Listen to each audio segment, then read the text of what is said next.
Hi everyone, I'm Dr. Athena Chen. I would like to share an overview of APA7 style. Make sure you follow the APA7 style rule for your online discussion posts and written assignments.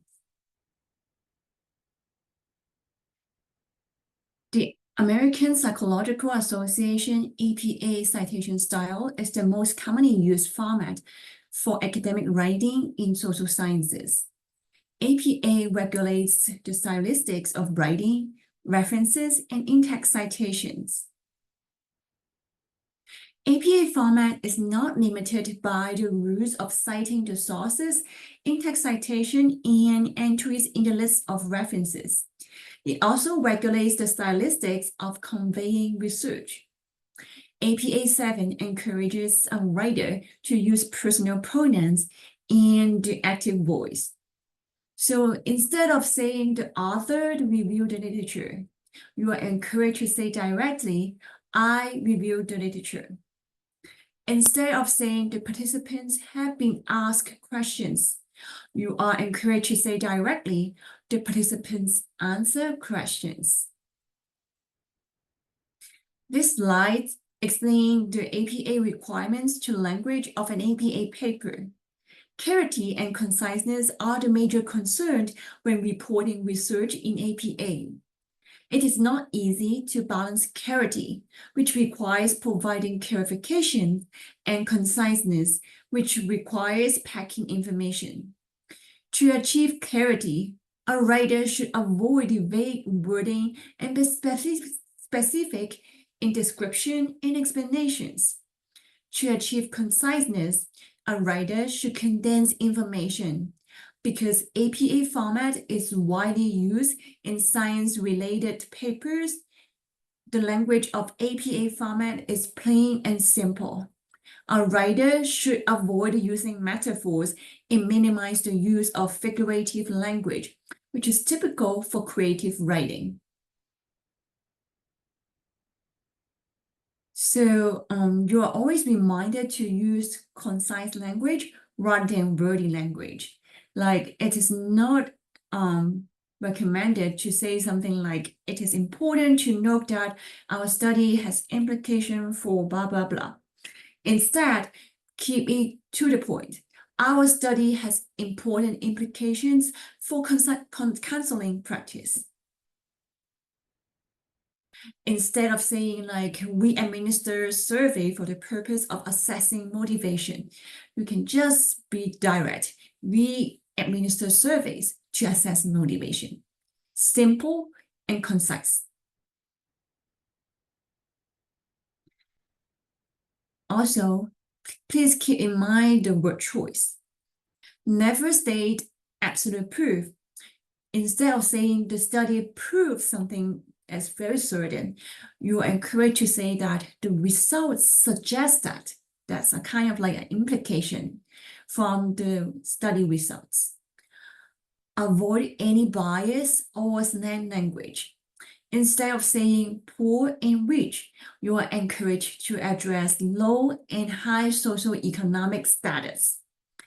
Instead of using the slang kids, you are recommended to use children. Do not use any labels. Try to stay away from saying like schizophrenics, but instead describe people like individuals with something, individuals with schizophrenia or other conditions. Also, please pay attention to the acronyms. The first time you want to use one in your paper, always write out the bird with the acronym in parentheses. For example, contextual model of family stress, parentheses, CMFS. And then you can use CMFS for the rest of the paper. So for your written assignment 1 and 2, this is the reminder for the format.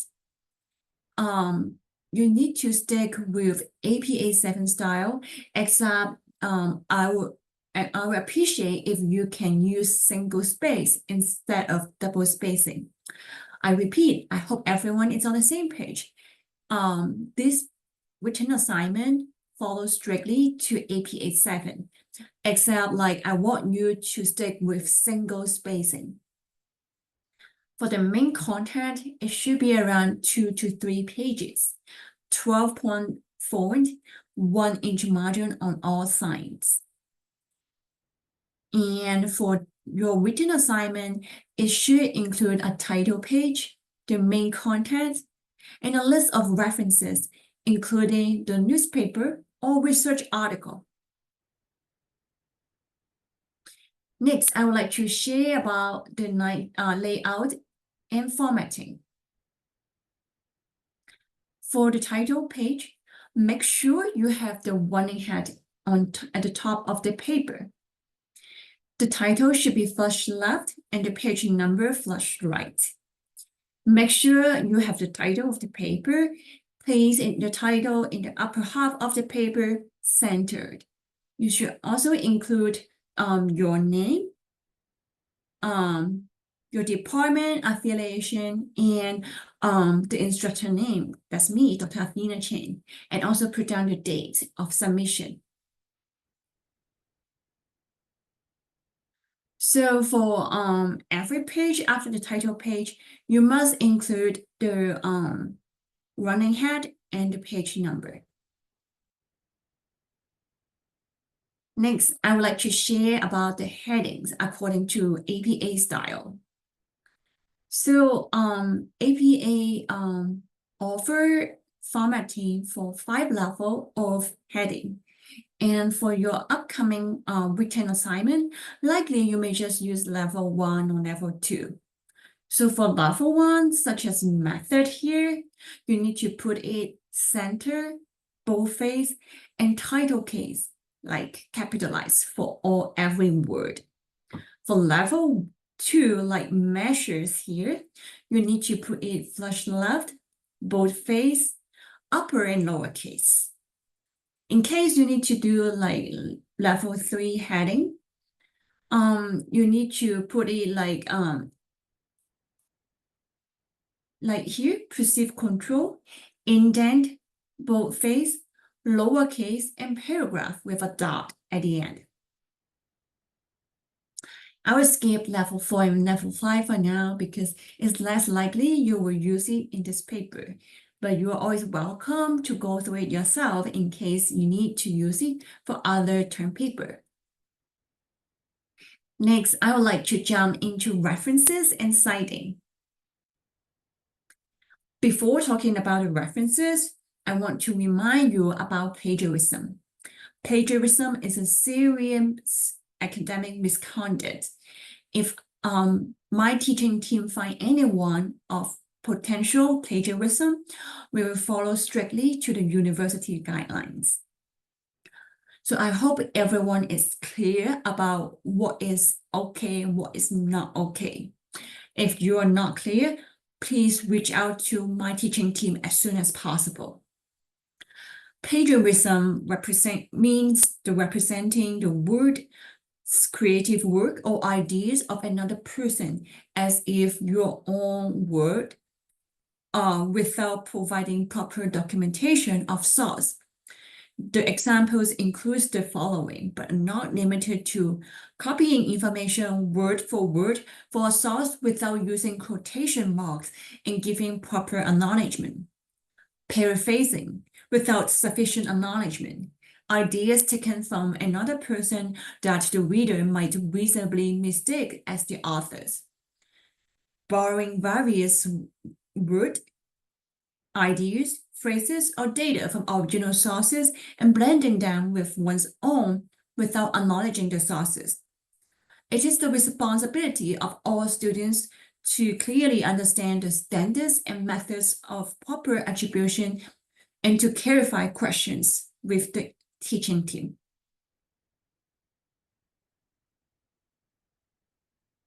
This slide explains the format and purpose of a reference page. Make sure you start the references in a new page. So for the heading references, you need to center it, bold it, and put it in the middle. make sure it's references. For each reference, you need to put it flush left, the first line, and indent subsequent line. So you need to use the heading indent under paragraphing in the Word document. Do not use the tabs. For the order of the reference entry, you should order it by alphabetical order of the last name of the first author of each work. Like H should prioritize P and W, like here.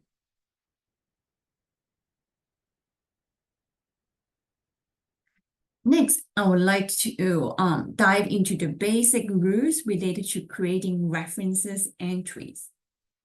So in the references entry, make sure you put down both the last name of the author followed by the initial with a spacing between the initial, like Smith, comma, J dot spacing Q dot.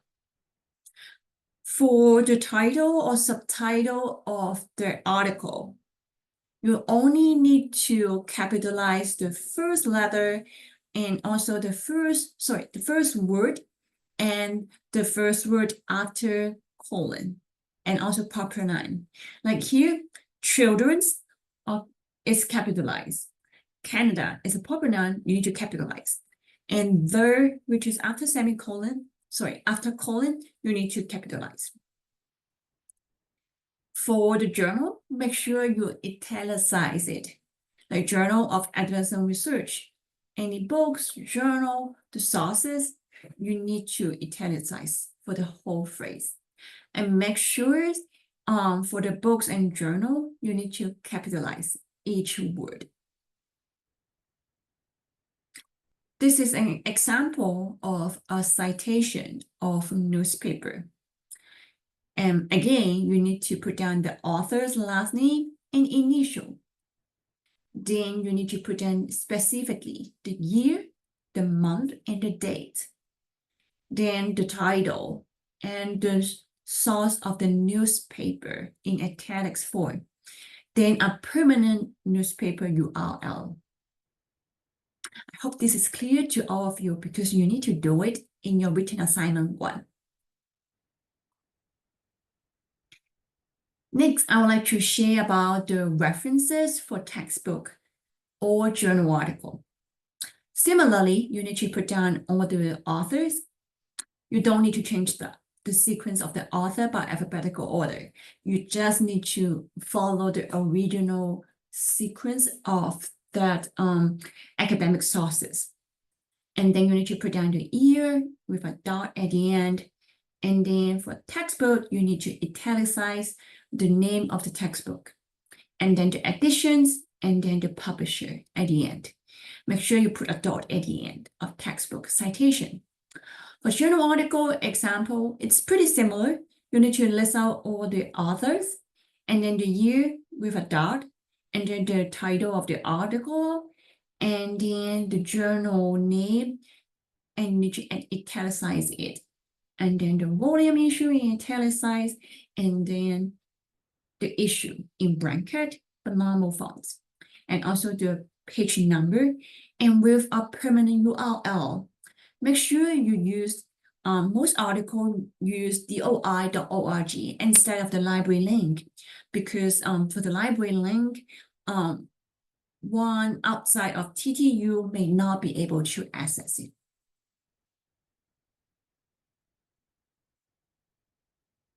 Next, I would like to share about the basic of the in-text citation. The in-text citation helps readers to locate the cited source in the reference section of the paper. Whenever you use a source, provide that in parentheses, like the author's name and the year of publication. Like here, the last name of the author, comma, and the year. And you need to put it in parentheses. In case you use a quote, a direct quote from the article, make sure you provide the exact page number where you can find the quote.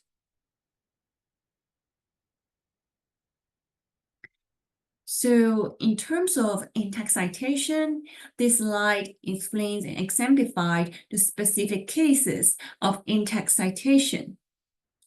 So if you just have one single author or two authors, you need to identify all authors in the within the parentheses. If you put the citation at the end of the sentence, you can put the last name of the first author and the symbol and this last name of the second author, comma, and the year. In case you put it in front of a sentence, you need to write down the word and then with the year in parentheses. When you cite a work with 3 authors or more, make sure you identify all authors make sure you only identify the first author. According to APA7, you don't need to list out all the authors. You just put down the first author last name at or and then comma in the year. Make sure you have a dot after all. Similarly, if you start a sentence with the last name of the author at all, then you need to put a parenthesis for the year. I hope this is super clear to everyone. Just to recap, for citation with just 1 or 2 authors, you need to list it out in the in-text citation. For references with 3 or more authors, you need to just list out the last name of the first author and then put down et al. So these slides provide explanation and example of in-text citation with quotations. So if possible, try to rephrase in your own words. Try not to use direct quotes unless it's really necessary to use it. Because the idea of written assignment is to check your understanding of the article. If you keep using quotes from the original source, it is difficult for my teaching team to assess whether you can fully understand the article content. So you may use the quotes unless it's a very important phrase, and make sure you add a sentence to elaborate what does it mean by that specific quote or specific terms. This demonstrates your understanding to the article instead of just direct copying from the original article. If you use a quote, so make sure you put down the page number. If you start with the author name, you need to put down the page number at the end. And then if you put it in the end of the sentence, you need to put down the page number at the end, within that parenthesis like this. So I do acknowledge that there are so many rules for APA7. It is quite impossible to memorize everything. So if you have any questions, please feel free to look up the answers when you need to these helpful websites, including the APA style website or the Purdue OWL writing.